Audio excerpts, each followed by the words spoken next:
Finding a way every week. How about the Buffalo Bills? No overthinking, right? Go play some ball. Go play some football.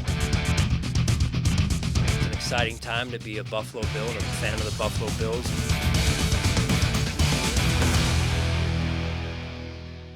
Welcome into Week 11 of the Sean McDermott Show presented by Kaleida Health. Coach, thanks for being with us. You're coming off a crazy overtime loss to the Minnesota Vikings. A very good football team.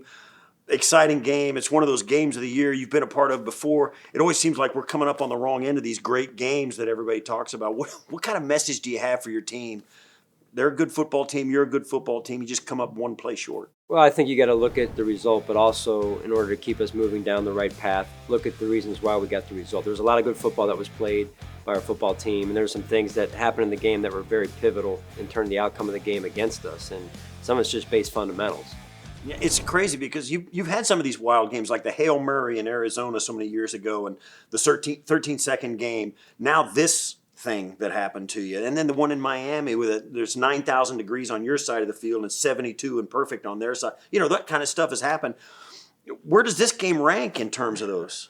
Well, you're on the sideline again. The officials, once we stopped them on the goal line, and they literally said to me, "Hey, congratulations!" and what a game! You know, they were impressed by the caliber of the game by both teams. They're a good football team, like you said, and we've got to get a snap in that situation. Didn't get it done, and that's on me. Yeah, well, Josh played really well through an injury, 330 yards passing, 84 running. He had 2 interceptions for the third straight game, and he's always been good about taking ownership and owning it. What did you say to him after that? Plus, having him fight through the injury, all the good things, like you said, there's a tremendous amount of heroics going on your team, and there's also the heartbreak of the loss. How do you handle that with Josh? Well, the ball is so important, and he knows that. We talk about it a lot in our meetings, and we talk about it a lot since training camp and really back even to the spring. So it's not a new message to him. Right now, we've got to do a better job, and he knows it, of just letting the game come to him and not pressing as much. And how do you handle that with Gabe Davis having a nice game, 6 receptions, Diggs 12 receptions, Devin Singletary a couple of touchdowns? It's kind of one of those freak games, but it felt like the offense actually did enough. And then you look at the defense, and they were heroic at times. How much does it help to remind Josh and the offense that you can get this going, keep it going, and play good enough offense to win these games? Well, we can. We've showed that even Right. before the bye. I mean, we come out of the bye, and I think going into the Green Bay game, we were top scoring offense in the second half. I know it's been talked about a lot, and really the best team in the NFL in the second half overall. So we've shown we can do that. We've shown at times this year that we can take better care of the ball, although it's been an ongoing problem really the whole year. And that's something that if we want to continue to win games, we have to get that knocked out. Yeah, it has been a roller coaster offensively. Defensively, Von Miller had a huge sack on third down to force the 4th and 18. Shaq had the stuff on 4th and goal. Then Ed Oliver in overtime gets a sack that forced them to a field goal. And that was all with Greg Rousseau out of the lineup. What did you think of the effort you got from your defensive line? I thought they did a good job. They really did, in particular down the stretch. They were all over the quarterback, down the stretch, affecting the quarterback. You know, they put us in some long yardage situations, which was good. You know, the run defense I thought was good at times. We need to be more consistent up front in that regard, and they know that.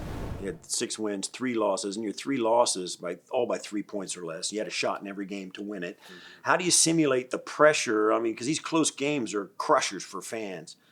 How do you simulate that at practice to give your team a cool head to go forward and win games like this? Well, we try and simulate in practice. Right. You're out there, you see us working 2-minute before half, 2-minute end of game situations every week, and then we also work a drive on Thursday where it's game-winning drives, 7 plays in a row, conditioning involved, and you got to face play after play of pressure situations. So we try our best to simulate it. All right, thanks, Coach. We're going to catch up with you later in the show to get your final thoughts on facing the Cleveland Browns here in Buffalo this week. The Game Plan is presented by Energy Mark. Trust Energy Mark for renewable energy supply. Coming up, Eric Wood breaks down the tape from the Bills' crazy loss to the Vikings. And stay tuned to hear Jordan Phillips mic'd up. Shopping Wood is presented by St. Bonaventure University, an official education partner of the Buffalo Bills. Welcome back to the Sean McDermott Show, and it's time to look back at the tape from the Bills' crazy loss to the Vikings with our good buddy Eric Wood. What were your biggest takeaways from this game? Well, the offense got off to a pretty good start in this game. Devin Singletary had 2 first-half touchdowns and had a really productive first half. Josh hits Gabe Davis for a touchdown right before the half. The offense struggled in the second half, only put up 6 points with 2 field goals and had a number of turnovers. But defensively, the Bills were able to come up with a couple of sacks from Von Miller and Ed Oliver. And although this is another tough loss for the Bills, there's a lot of encouraging things to look at from the film. Well, let's start with the positives. Devin Singletary had a 21-yard run. This set up his first touchdown. What did you see? Oftentimes when you're in the shotgun, you're running back across the formation away from the running back where he's lined up. So you'd assume this play is going to the left. Well, the Bills pulled Deion Dawkins around to the right-hand side, and Devin Singletary on this counter play is going to come back off of his block. Spencer Brown is up at the second level. Ryan Bates as well has a nice block. Mitch Morse as well. And then these chunk plays in the run game, they never happen unless you get good blocking down the field from your receivers. And Khalil Shakir makes a nice block to get Devin Singletary down here, which is going to set up his first touchdown of the day. Yeah, on the very next possession, Singletary got his second touchdown. Break this one down.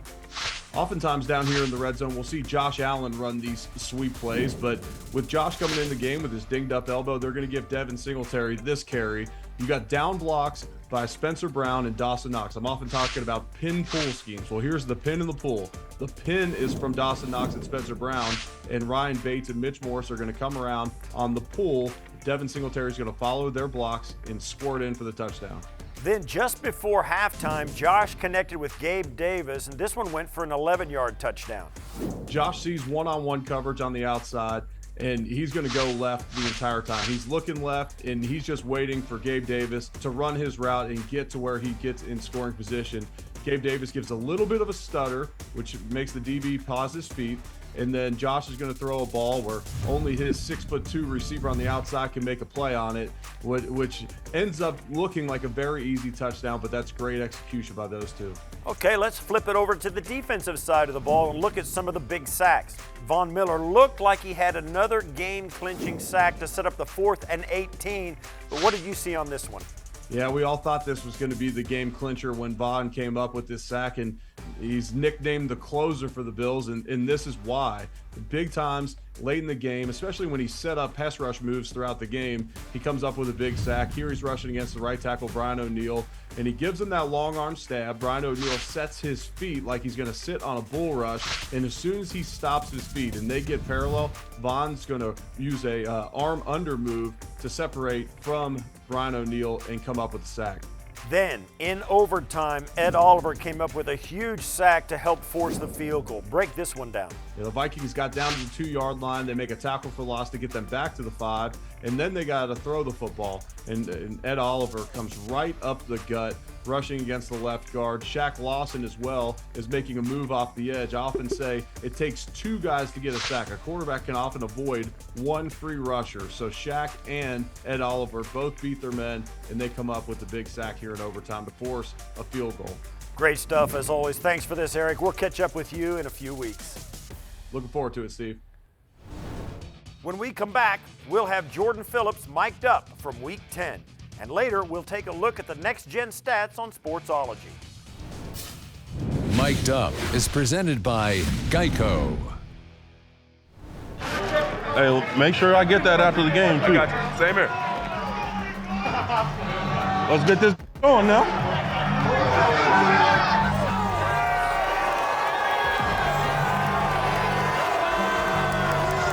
Best in the world, you. Number 60. Best in the world. Let's go. Come on. Be great today. Be great. Lots to get going, baby. Lots to get going.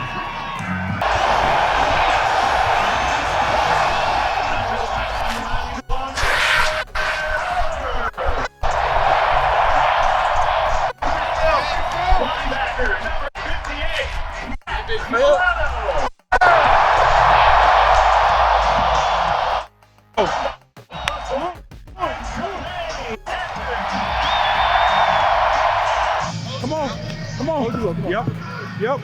Hey, let's go. Let's go. Let's go. Let's go. Come on, dog. Come on, dog. Are y'all ready? Oh yeah, let's go. Let's go. Let's go, Nate. Let's go, baby. Come on, baby. Let's go. Let's go. Everybody wake the hell up. Everybody wake the hell up. Let's go. Wake the hell up. Wake the hell up. Well, I say opportunities, they don't come around often. Make the most of it.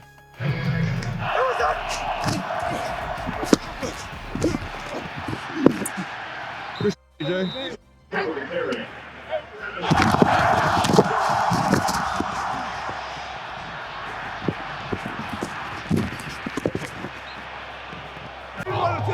Ball. That's why they're punting right now, because of you. Come on, Mitch. Come on, Mitch. Let's go.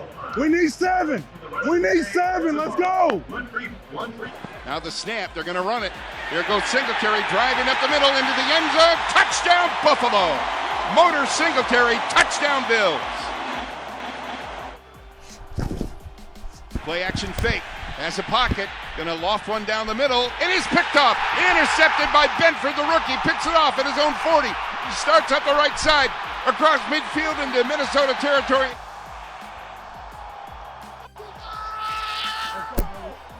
Let's go.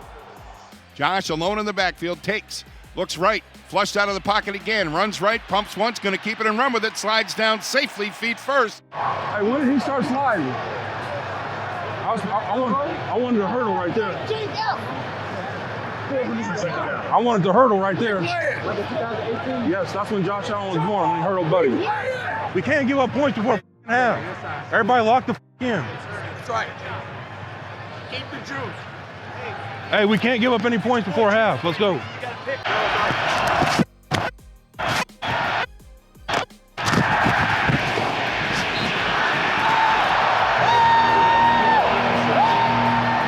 Snap to Josh, in the shotgun, looks, runs to his right, still pointing downfield, fires it downfield, it is caught. A great catch by Stephon Diggs at the 40, and he squirms forward, brought down at the 45. How about that one?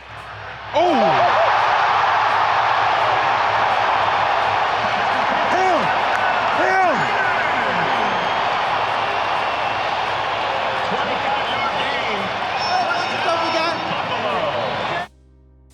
Stephon Diggs goes up in one hand, catches it, full extension over his head. That's him! Hey, that's him! We gotta make a play. Come on, Ed. Come on.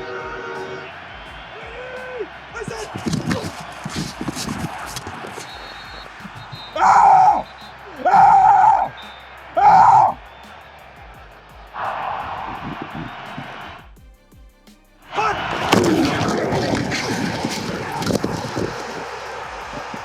He's down.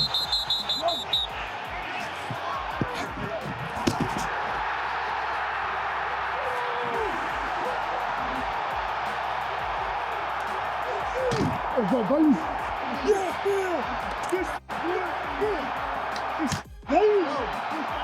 Hey, great game, baby. Great seeing You too. You too, dog. You too. No doubt, you too, go. Yep. Good game, bro. Hey, great game, brother. Yeah, you great. Way to play, dog. Way to play, dog. You too. Way to play. Still to come on the Sean McDermott Show, we'll break down the Bills' next-gen stats from the loss to Minnesota. And stay tuned to hear Coach's final thoughts on facing the Browns this Sunday. Sportsology is presented by ECMC. ECMC, bringing hope and healing to Western New York. Short kickoff taken by Duke Johnson at this 10, cuts to his left, gets through traffic at the 30, at the 40. He's across midfield, and he's finally spilled to the ground at the Minnesota 47-yard line. The Vikings are kicking off with 10:13 left in the first quarter. The Bills' kick return unit has running back Duke Johnson deep on the Bills' 1-yard line. Vikings kicker Greg Joseph sends the ball down to the Bills' 10, where Johnson fields it. He runs up the middle of the field before cutting left following blocks from Quentin Morris, Dean Marlowe, and Tywan Jones. Johnson continues down the left sideline before finally being brought down at Minnesota's 47 for a gain of 43 yards. Johnson traveled the furthest out of any Bill, running for 65.68 total yards on the play. He was also the second fastest Bill, topping out at 17.94 miles per hour. Johnson picked up 22 yards before initial contact. After contact, he picked up an additional 21 yards, as this play took 11.4 seconds to complete. From under center, takes the snap, play action fake, has a pocket, gonna loft one down the middle. It is picked off, intercepted by Benford, the rookie, picks it off at his own 40. He starts up the right side, across midfield into Minnesota territory. It's first down and 10 from Minnesota's 36. The Vikings offense is in an 11 personnel set up against a 4-2-5 Bills nickel defense. Vikings quarterback Kirk Cousins is in the shotgun with running back Dalvin Cook in the backfield. Wide receiver KJ Osborne is aligned wide left with cornerback Christian Benford in zone coverage. The ball is snapped and Osborne runs an in route. Cousins fakes the give to Cook before dropping back to throw. He looks over the middle and fires towards Osborne, but the ball is overthrown and Benford makes the interception. Benford immediately follows his blocks and runs right on his return, picking up 35 yards. On this play, Benford traveled the furthest of any player, running for 85.18 total yards. He was also the fastest player on either team, topping out at 19.8 miles per hour. Cousins had 3.97 seconds to throw, and this play had a 73.2% completion probability for the Vikings. With this week's Sportsology, I'm Chris Brown. Coming up next on the Sean McDermott Show, Maddy Glab and Chris Brown go inside the matchup with the Browns. Plus, Coach gives us his final thoughts on what it will take to bounce back against Cleveland at home. Game Preview is presented by Independent Health. You deserve the red shirt treatment. Maddy Glab sitting alongside Bills insider Chris Brown, and it's time to bring you game preview as the Buffalo Bills get ready to take on the Cleveland Browns for Week 11. And when you look at this Browns defense, they're allowing 26 points per game. They rank pretty low in that category. They also aren't getting to the quarterback as much as you would think in terms of quarterback hits numbers and in terms of their sack numbers, but they have Myles Garrett and Jadeveon Clowney. So you can never count them out with getting to the quarterback, putting some pressure on Josh Allen. So how can the offensive line, the offense, and Josh make sure that Myles Garrett is not a problem on Sunday? Yeah, I think you got to get the ball out quick, just kind of discourage him from the jump.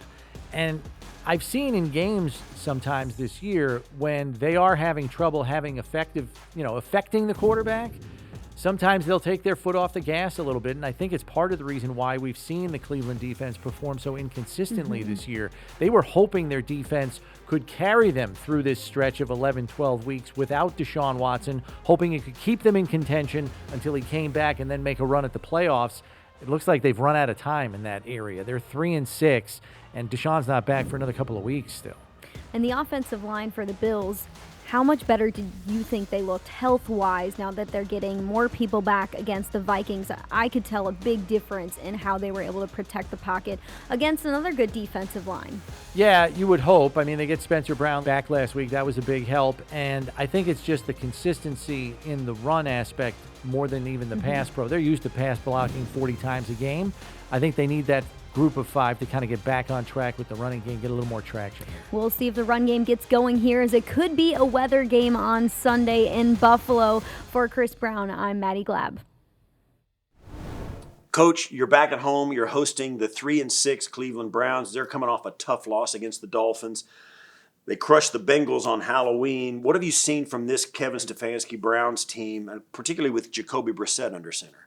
Well, they're a good football team. They've got an ability to run the football offensively, and they turn the ball over at times like we have, and so they've got a great pass rusher in Myles Garrett on the outside, and so they're a good football team. Nick Chubb's coming up. He leads the NFL with 11 rushing touchdowns. He's got 904 rushing yards. He's third in the NFL. But you faced Derrick Henry, you faced Aaron Jones, Dalvin Cook.